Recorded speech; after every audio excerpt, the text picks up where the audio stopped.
como que faz, como funciona isso, professor? O síndico atual pode perder o cargo? Ele pode perder o cargo da seguinte forma, de forma administrativa, ou seja, sempre vai ter alguma pessoa, vai colher assinaturas como se fosse um abaixo-assinado, vai convocar, vai exigir uma assembleia extraordinária. Nessa assembleia extraordinária, que só vai tratar da exoneração do síndico, se a maioria votar a favor da exoneração do síndico, pronto, o síndico perdeu o cargo, tá? É assim que funciona. Isso é chamada exoneração administrativa, mas existe também a exoneração judicial. Essa exoneração judicial pode acontecer através de uma ação judicial. Isso pode acontecer normalmente após uma ação de exigir contas. No antigo Código de Processo Civil, nós tínhamos a ação de prestação de contas, não sei se você lembra disso. No novo CPC, nós temos a ação chamada prestação de contas, ou melhor, exigir contas, né? A ação de exigir contas, que é uma ação de procedimento especial, na verdade só mudou de nome, porque o grande objetivo dessa ação é obrigar o síndico, o sócio, a esposa, o marido a prestar contas. Então, fique atento em relação a isso, o síndico normalmente sempre sofre essa ação quando existe alguma dúvida contábil, tá? Vamos lá, vamos sanar várias dúvidas aqui, nós temos muitas perguntas práticas que o síndico, o condômino, vai perguntar para você. Então o professor quer te ajudar no sentido de você já ter essas respostas. Vamos começar aqui. A primeira pergunta, no material de apoio tem também. Quando o novo código entrou em vigor, como ficou a lei 4.591 de 64? O que aconteceu? Vamos lá. A lei da incorporação, que é a mesma lei do condomínio, eu já tinha falado lá no início da nossa aula, era a lei que regulamentava de fato a relação condominial no Brasil. Com o novo Código Civil, o que aconteceu? Nós temos artigos específicos, e aí pelo menos do 1331 até o 1358, nós temos artigos específicos que vão tratar, de fato, da relação condominial, inclusive do síndico. Então essa lei, a parte de condomínio, ela perdeu força, ela caiu em desuso. Essa lei continua sendo aproveitada em relação à incorporação. Em relação à incorporação, sim, mas não em relação à parte condominial. Então, nós temos o aproveitamento da lei 4.591 de 64 para as questões de incorporação. Já em relação ao condomínio, caiu em desuso mesmo, aplica sim o Código Civil. Aí você vai perguntar, professor Júlio, vamos dizer que é um acontecimento que não caiu em prescrição por algum motivo, que era sobre a vigência da lei. Aconteceu antes do início do novo Código Civil. O que prevalece? Aí sim, existe uma discussão doutrinária, jurisprudencial, mas fato que está pacificado isso, prevalece o Código Civil, tá bom? Então foi pacificado isso. Então vale a pena lembrar que a lei, essa lei 4.591, ela prevalece apenas referente à incorporação, que foi uma matéria que nós já estudamos aqui, tá bom? Então em relação ao condomínio, ficou para a nova lei, que é o Código Civil. Então é importante bater um papo sobre isso, tá? Pergunta 2. Professor Júlio, o novo Código Civil impõe a atualização da Convenção do Condomínio? E aí? Não impõe, né, gente? Nós conversamos que a Convenção ela é obrigatória. Existe o condomínio, você que está craque agora, o condomínio edilício. O condomínio edilício ele é totalmente formal, totalmente formal. O condomínio edilício, para existir, precisa existir por trás, antes do condomínio construído, a incorporação. E a incorporação já tem que ter a convenção. Por isso eu falo muito que esse ramo para os advogados, esse ramo condominial, tem muito trabalho. Professor, nada na advocacia está dando certo para mim, o que eu faço? Vai para a área condominial. Não falta serviço. Cada vez mais nós temos mais prédios, mais prédios comerciais, residenciais, modelos novos, né? É uma realidade no nosso país. Então, a convenção, normalmente, ela não é atualizada, né, gente? A construtora, a incorporadora, quando incorpora, constrói o empreendimento imobiliário, ela pega um copia e cola. Um copia e cola que ela já usou nos outros empreendimentos. Ela não vai ficar se preocupando, ela vai cumprir formalidade. Por isso, o síndico, o primeiro, o segundo, o terceiro, tem que atualizar a convenção. E a convenção ela tem que ser atualizada constantemente. Volto lá atrás, na aula anterior. Nós conversamos aqui que, como advogados, qual que é a primeira orientação que nós vamos passar para um síndico? Qual que é? A primeira orientação que nós vamos passar para o síndico é ele fazer uma auditoria contábil. A segunda orientação que nós vamos passar para o síndico é ele fazer, sim, uma auditoria estrutural. E a terceira, a atualização da convenção, porque a convenção sempre vai ficar desatualizada. A sociedade muda, o pensamento muda, as coisas vão acontecer no nosso país. Você vê numa situação, lá atrás da pandemia, né?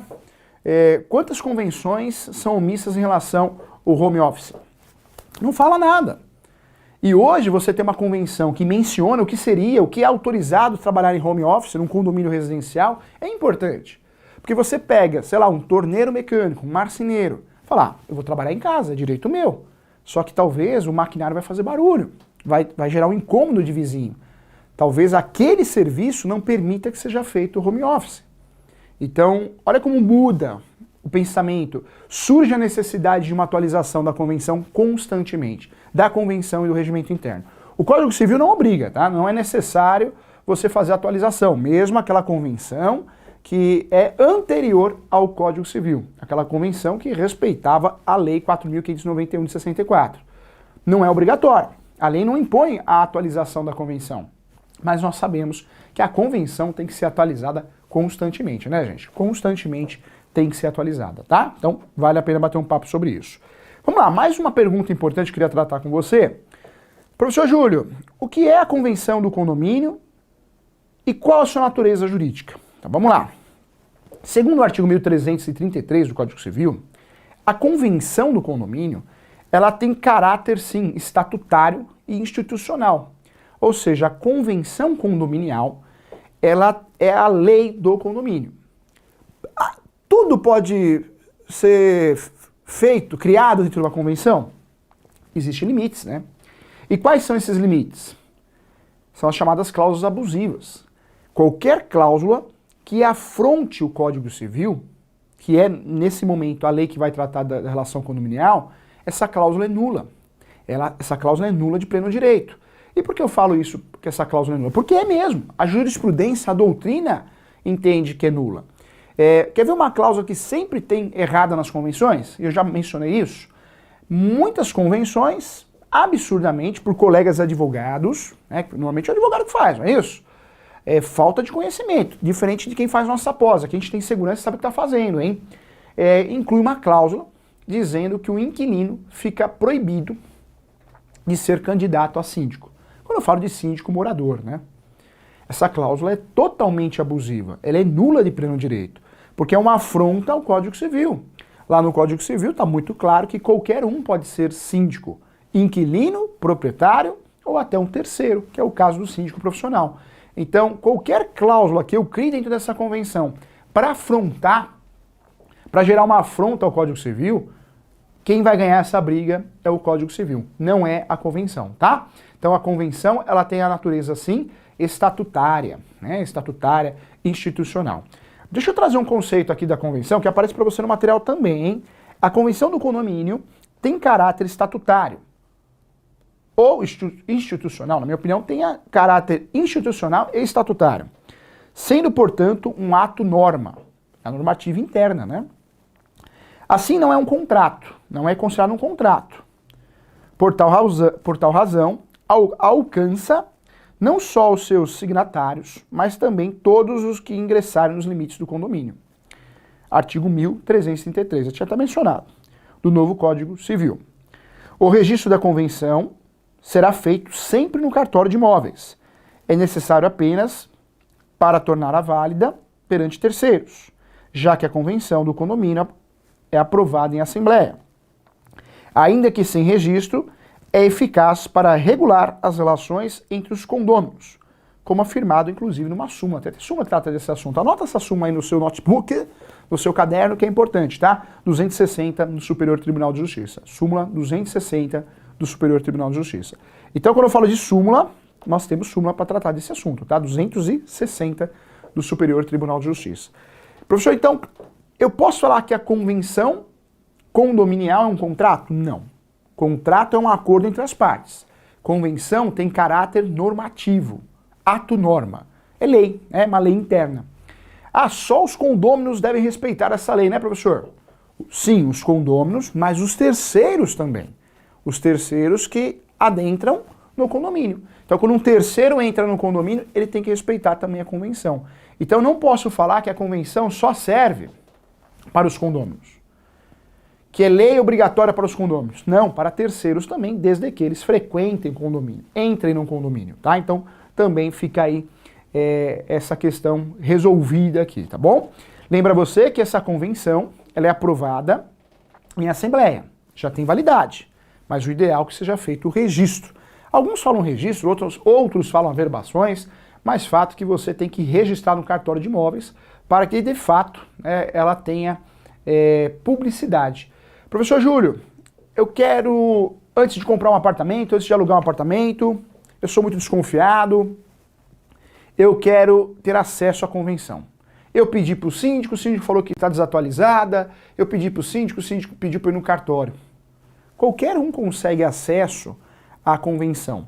Porque quando ela está arquivada no cartório, averbada, registrada, ela é pública, né?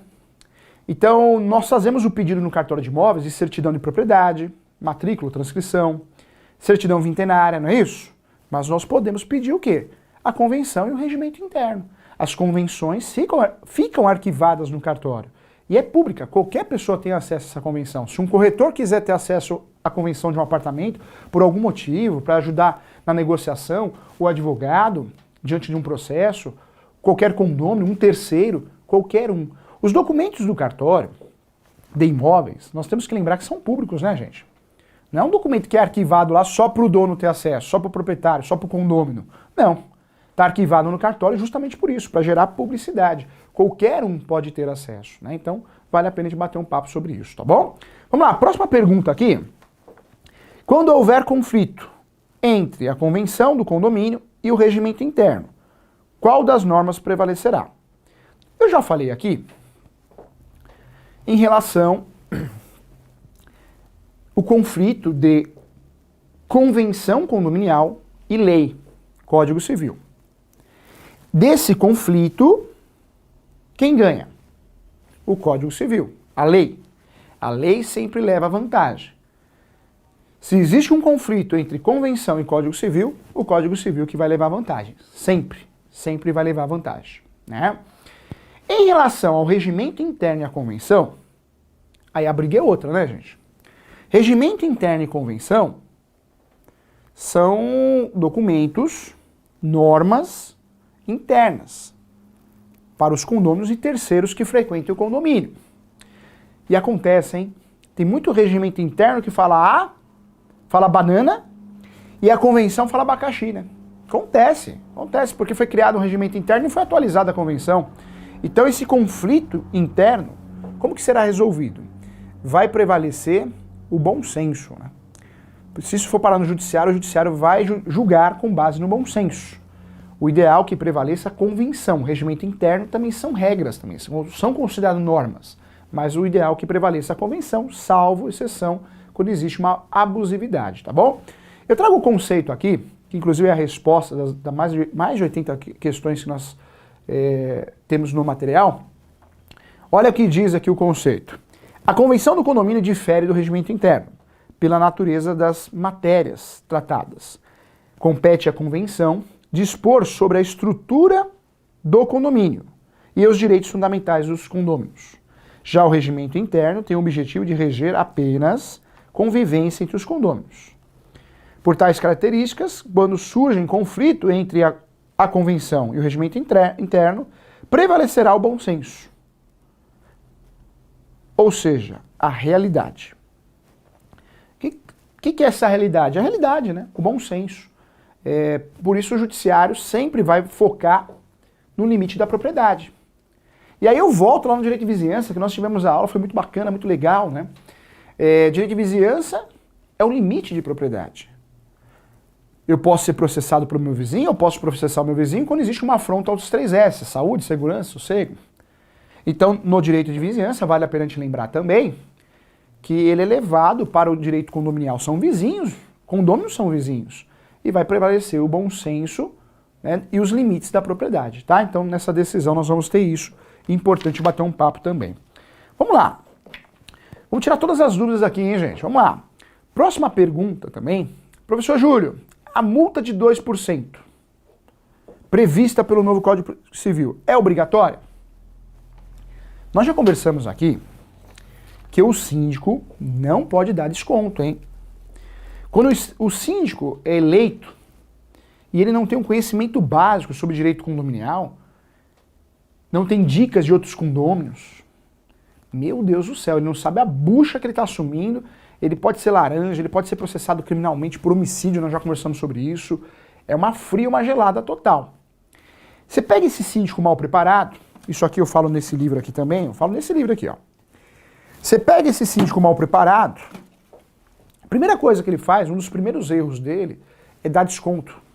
Olha, eu vou te dar um desconto se você pagar à vista o condomínio atrasado, viu? Não pode fazer isso. O síndico tem que ter ciência, e o advogado que orienta esse síndico tem que ter ciência, que o síndico não é dono do prédio, ele é um representante. Então não pode dar desconto, hein? Quando dá desconto, o síndico assumiu a responsabilidade. O desconto que ele deu, ele tem que pôr do bolso. Cuidado, tá? Em relação à multa, o que diz? Então vamos lá. A redução da multa moratória, porque essa multa é moratória, para o patamar de 2%, porque houve uma redução do antigo código, lembra disso? Então a multa hoje é 2%. Como dita, inclusive, o artigo 1336, e o parágrafo 1º, do novo Código Civil. Deve ser atacada por todos os condôminos, independentes, desde que terem constituição anterior ou posterior à data mencionada. Contudo, é certo que a redução da multa não alcança os débitos vencidos anteriormente à data do começo de sua vigência. Ou seja, essa multa de 2%, gente, é a partir do Código Civil novo. Se a convenção é antiga, não foi atualizada, aí prevalece uma multa maior. Muita gente questiona isso, existe uma polêmica em relação a isso, uma contradição, discussão no judiciário, mas a maioria entende que essa multa pode ser maior se a convenção foi feita e não foi atualizada antes do Código Civil novo. Tá? Então, professor, a multa pode ser maior que 2%? Sim, se a convenção não foi atualizada. Se foi atualizada após o Código Civil, tem que ser de 2%. Tá? Então, essa é a regra. Inclusive, nós temos aí o artigo 2035, o parágrafo único do novo Código de Processo Civil, que tem que a redução da multa moratória para 2% é ponto de ordem pública e, como tal, observância obrigatória. Então, o Código esclarece que sim, a multa tem que ser 2%. O Judiciário, nós temos julgados que não. E tem julgados que sim, né? Tem julgado para tudo. Então, é uma verdadeira briga. O Código Civil novo, nós falamos novo, mas já está velho, né? Então, essa briga já diminuiu um pouquinho. Já diminuiu. Mas fato é que tudo pode acontecer. Grande parte do Judiciário segue o Código, é legalista, fala, não, tem que aplicar 2%. Já tem juiz que o entendimento que pode aplicar uma multa maior, porque a convenção foi feita antes da vigência do código. Tem discussão em relação a isso, hein, gente? Isso aqui é prática, hein? Na teoria é lindo, tá na lei. Professor, tá na lei, tem que seguir. Não é bem assim, né, gente? Tá na lei, tem que seguir. Você pega o artigo 98 do Código de Processo Civil, tá na lei, artigo 98. Tá na lei que o perito, quando você consegue a justiça gratuita, o perito é sim um dos benefícios, a perícia, né? É sim um dos benefícios da justiça gratuita. E o que acontece na prática? Muitos juízes entendem que não, você tem que pagar a perícia, porque é o gasto dele. Está no Código de Processo Civil que a reconvenção, que é o contra-ataque, tem que ser feita dentro da contestação, que é a peça, a defesa. Muitos juízes pedem para separar. Então lá na graduação, a gente acredita nessa historinha. Ah, tá na lei, tem que respeitar. Na prática, a gente sabe que existe sim uma afronta, um desrespeito à lei. Entendimentos diferentes, tá? Então é importante bater um papo sobre isso. Então vamos lá, olha só que interessante. Pergunta 6, tá? Para fins de atenuar os efeitos da inadimplência, pode o condômino implantar um sistema de desconto pelo pagamento antecipado de cota condominial? Essa pergunta é boa, hein? Ou seja, os condôminos, o conselho, o síndico, tem a ideia mágica, né? A ideia empresarial. Olha, gente, se pagar na data certa o condomínio, vai ter desconto. Isso é muito comum, né? É muito comum com academia, escola, é muito comum. É o chamado desconto por pontualidade, né? Tá certo que é um desconto, vamos dizer assim, um pouquinho de mentirinha, né? Na verdade é o preço, você paga a multa, é uma multa escondida, vamos dizer assim. Não é bem um desconto por pontualidade, é mais uma multa escondida. muitos chamam de desconto por pontualidade.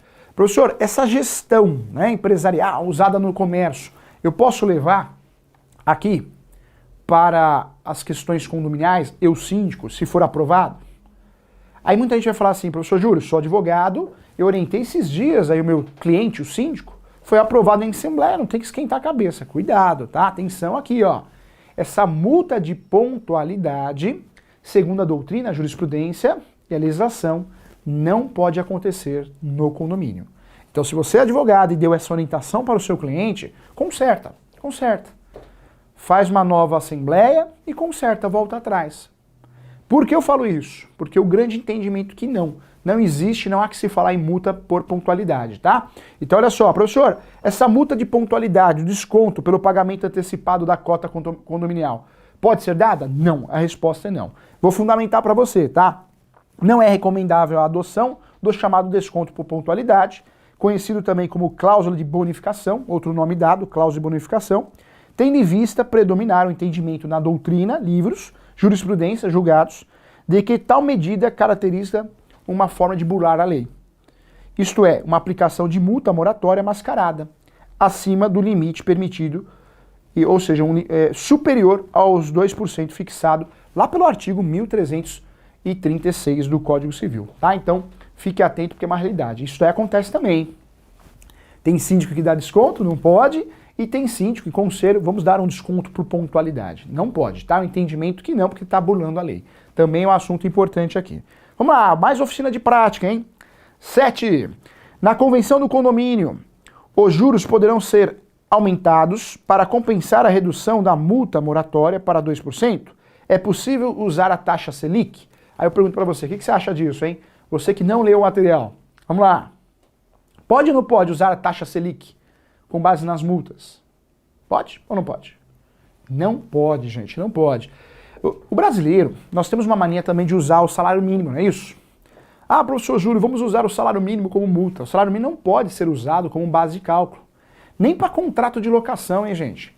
Nem para contrato de locação. O salário mínimo não pode ser usado como base de cálculo, inclusive nem para contrato de locação. Não pode. O salário mínimo, ele pode ser usado caráter alimentar. Então é muito comum o salário mínimo ser utilizado para pagamento de honorários. O advogado faz isso, né? Cobra do condomínio, nós conversamos aqui 2, 3 salários mínimos mensais para prestar uma assessoria jurídica ao síndico, ao condomínio. É muito comum na pensão alimentícia, né? Pensão alimentícia, se o sujeito é servidor público, é CLT registrado, vai descontar um percentual. 20, 25, 30. Muitos falam, até 33%, né, professor, é o limite. Isso não existe, hein, gente? Eu tenho um cliente no escritório que paga 50% de pensão alimentícia. Do que ele ganha, ele é CLT registrado, desconta 50%. E por que desconta 50%? Porque ele tem 2 filhos. Então desconta 50%, 25% para cada um. Então é boato, que só poderá ser descontado até 33%. Isso é boato, hein? A pensão alimentícia é a ação de alimentos para quem realmente é registrado ou servidor público, vai ser feita através de desconto. 20%, 25%. Pensão alimentícia. Quando o sujeito não é registrado, o pai ou a mãe, né? Não vamos usar um percentual, porque 20% ou 30% de nada é nada. Então é sempre com base no salário mínimo. Aí que está a expertise do advogado que atua de verdade no direito de família. Vai o advogado, tá vendo que o sujeito está desempregado, tá vendo que ele é autônomo, dentista, médico, advogado, e cobra lá a pensão alimentícia com desconto de 25%. Não existe. 25% do quê? E vai que o sujeito, ele ou ela, né, não declare isso.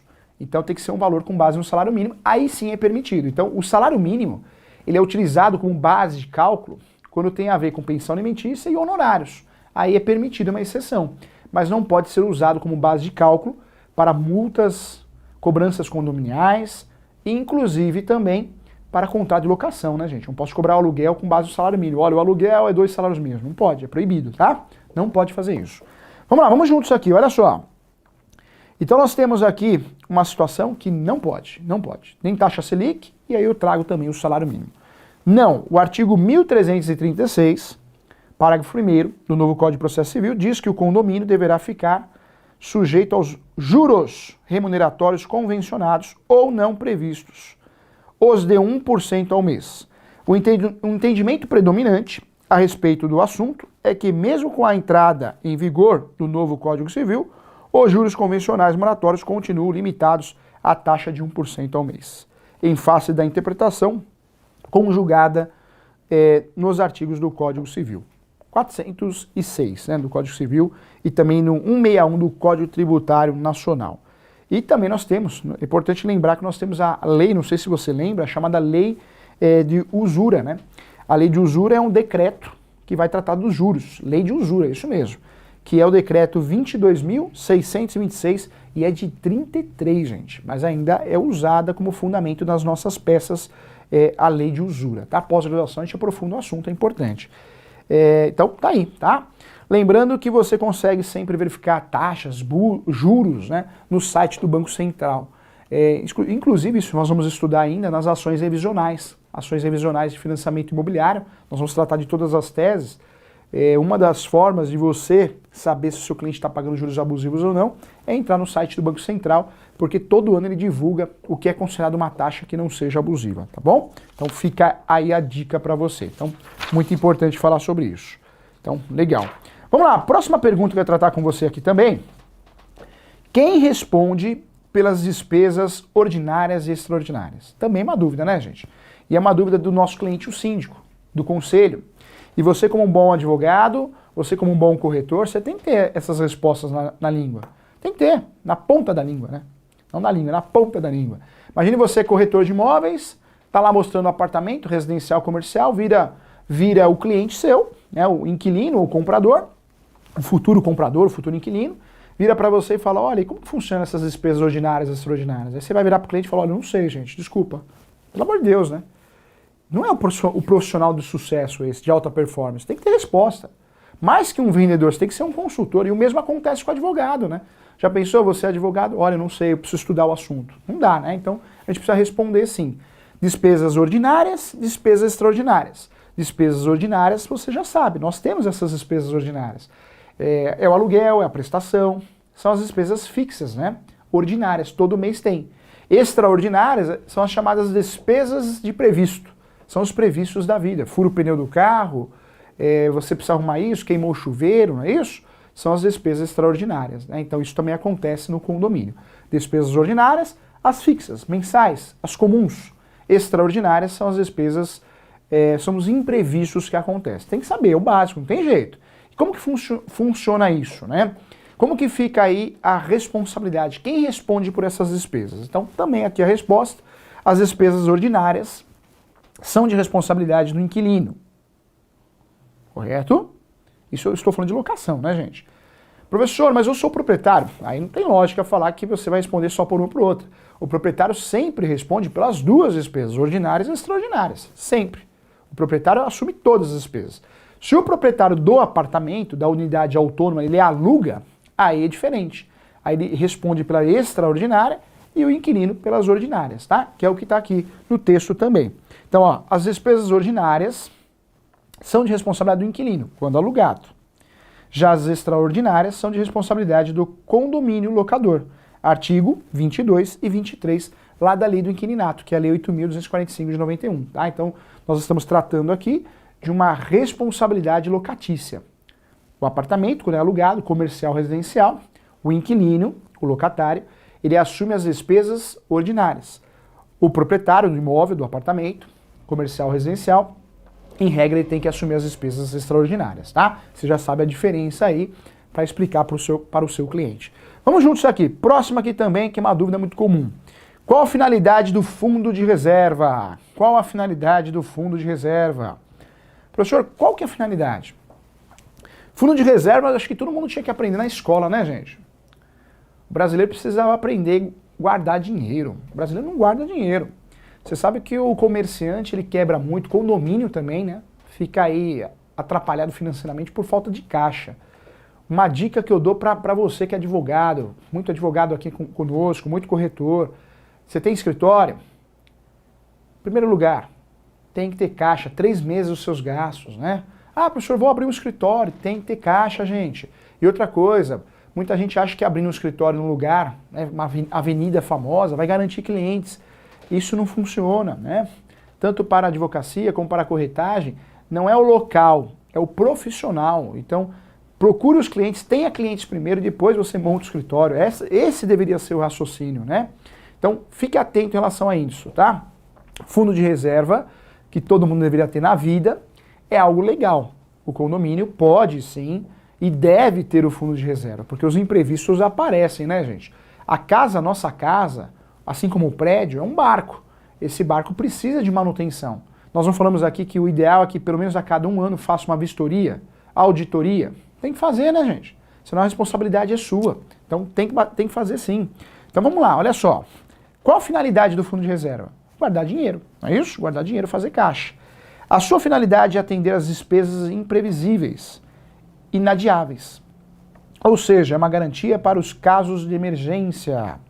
Consequentemente, não pode ser distribuído aos condôminos, nem restituído proporcionalmente aos que alienar sua unidade autônoma. Então, ou seja, o fundo de comércio, ou melhor, fundo de comércio não, fundo de reserva, ele é permitido. Então, no condomínio, quando você paga as despesas ordinárias, tem as despesas extraordinárias e tem um valorzinho ali, o fundo de reserva. Isso não é ilegal, isso não é incorreto. A jurisprudência entende que é possível e é legal fazer isso. E esse fundo de reserva tem que ser utilizado para fins de emergência. Então, muitos condomínios trabalham com isso, tem que ter aprovação na convenção também, tá? Então tem discussões, é um tema polêmico, mas fato que nesse momento está decidido que é legal. Nesse momento, se nada mudar. Tudo muda, né? Muda constantemente. Então, ele só não pode, né, ser cobrado proporcionalmente por alguém que esteja comprando o prédio. Vamos dizer que eu comprei um apartamento, vira o síndico, olha, como você comprou agora, estava em atraso, você precisa pagar o fundo de reserva. Não, isso não existe, tá? É um valor que pode sim, através de assembleia, na convenção também, pode ser estipulado e pago sim por todos os condôminos. Mas é importante lembrar que ele não pode ser imposto, ele tem que ser base normativa, tem que estar previsto na convenção e na assembleia, ok? Legal, né? Vamos embora, mais perguntas aqui, hein? Outra pergunta importante. O locatário, inquilino, Lei 8.245, relação locatícia, deve contribuir para o fundo de reserva? E aí? Eu sou inquilino, eu já sei que como inquilino num apartamento, eu sou obrigado a pagar o condomínio as despesas ordinárias, não as extraordinárias. As extraordinárias é do proprietário. E eu sou inquilino, eu percebo que tem um fundo de reserva de R$100, R$200. Tem um apartamento que o professor fez uma assessoria há um tempo atrás que o fundo de reserva era R$700. E foi aprovado em assembleia e na convenção. E aí o inquilino? Como fica nessa história, hein? Qual o seu palpite? Vamos lá, resposta? Olha só. O locatário deve contribuir na reposição do fundo de reserva, quando o seu gasto tiver ocorrido com despesas ordinárias, durante o período da locação, caso o condomínio esteja construindo o fundo, ou ainda a arrecadação será considerada despesa extraordinária, e, portanto, paga pelo condômino locador. Então, a melhor resposta aqui depende, não é isso? O inquilino, se for um fundo de reserva, onde ele entrou e já tinha no condomínio esse fundo de reserva, é comum esse condomínio fazer um caixa, tem que pagar. Agora vamos dizer que seja uma invenção, né? Porque surgiu um imprevisto, tem que pagar, tem que fazer a obra, então surgiu após a relação locatícia. Aí não, aí essa despesa é do locador. Por quê? Porque na verdade é um fundo de reserva para pagar uma despesa já futura, determinada. E aí sim, quem assume essa despesa é o locador, é o proprietário e não o inquilino. Então se for um fundo de reserva já constituído, realmente o inquilino é obrigado a pagar, contribuir. Agora, se for um fundo de reserva com a obrigação determinada, um imprevisto que já foi declarado, né, após a sua entrada no imóvel, aí não, aí é do proprietário, tá? Então, ele vai resolver esse assunto também. Vamos lá, mais uma aqui também importante, hein? O boleto do condomínio pode ser protestado? Essa é a pergunta que eu faço para você. E aí? Antes de responder aqui, no material tem aí também, você sabe que o boleto na relação locatícia, professor, quem paga o condomínio na relação locatícia? Quem paga o IPTU e o boleto? A Lei 8.245 de 91 era muito clara.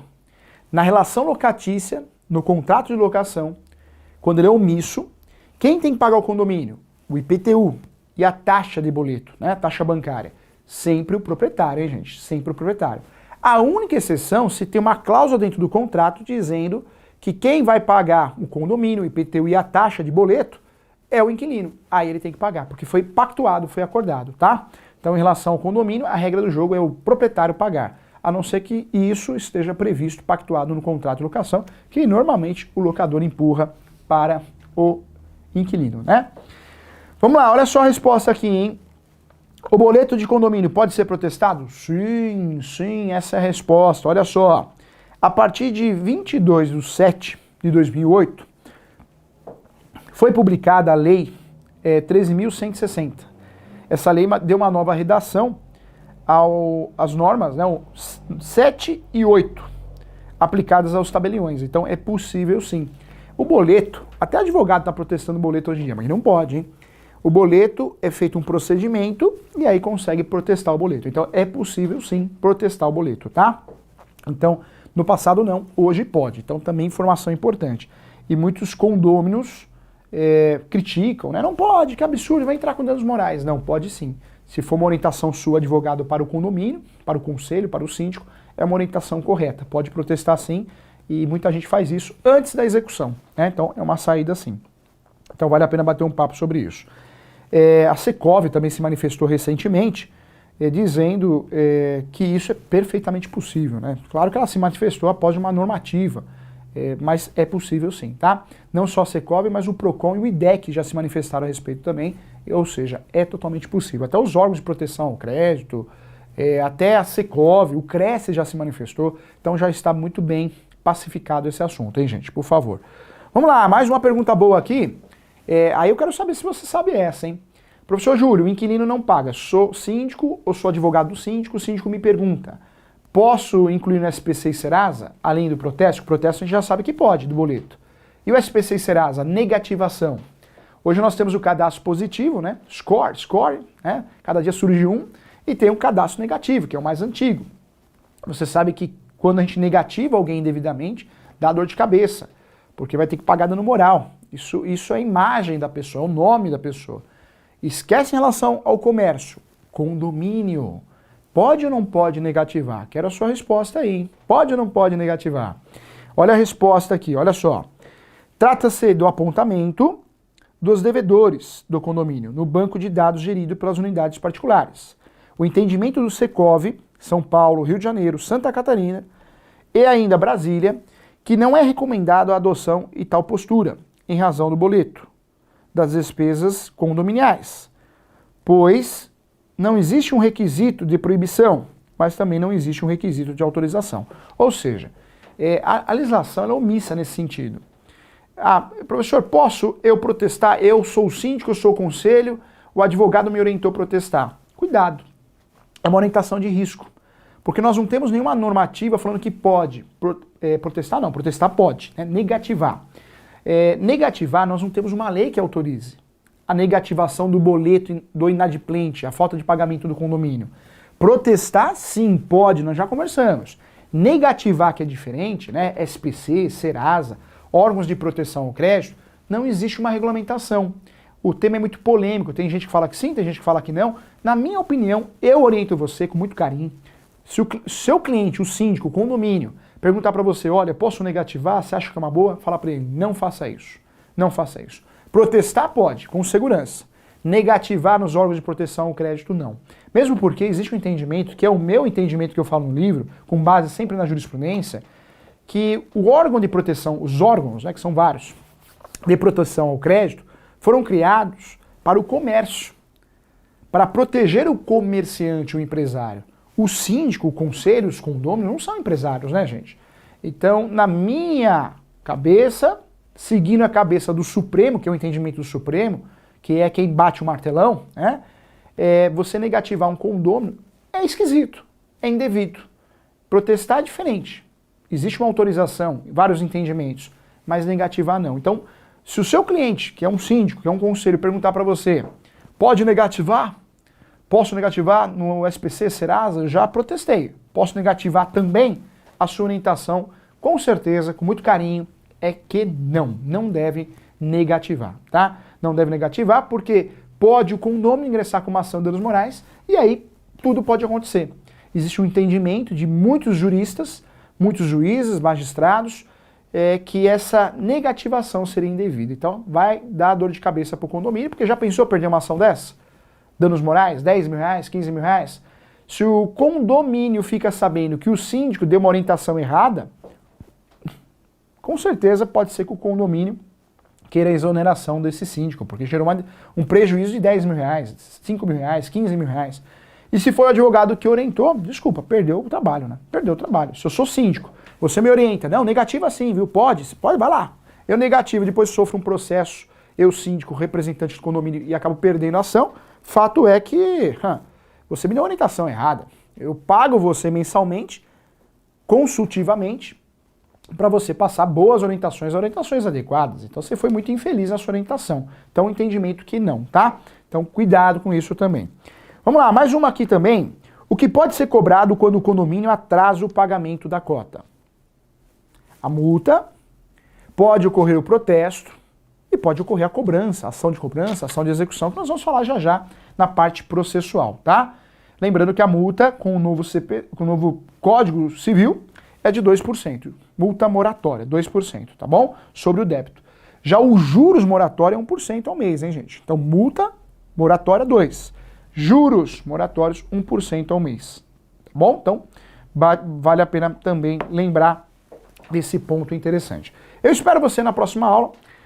E até já. Passa rápido, né? Legal. O assunto é muito bom, muito bacana, muito prático. Eu espero você, por isso eu falo para você que a intenção dessa pós-graduação é você realmente ser um consultor fera no direito imobiliário, nas transações do negócio imobiliário. Todos os assuntos pertinentes e importantes serão tratados. Não esqueça, tem muito modelo de peça, tem muito material de apoio, tem que fazer a leitura, hein, gente? Tem que fazer a leitura. Um abraço e até mais.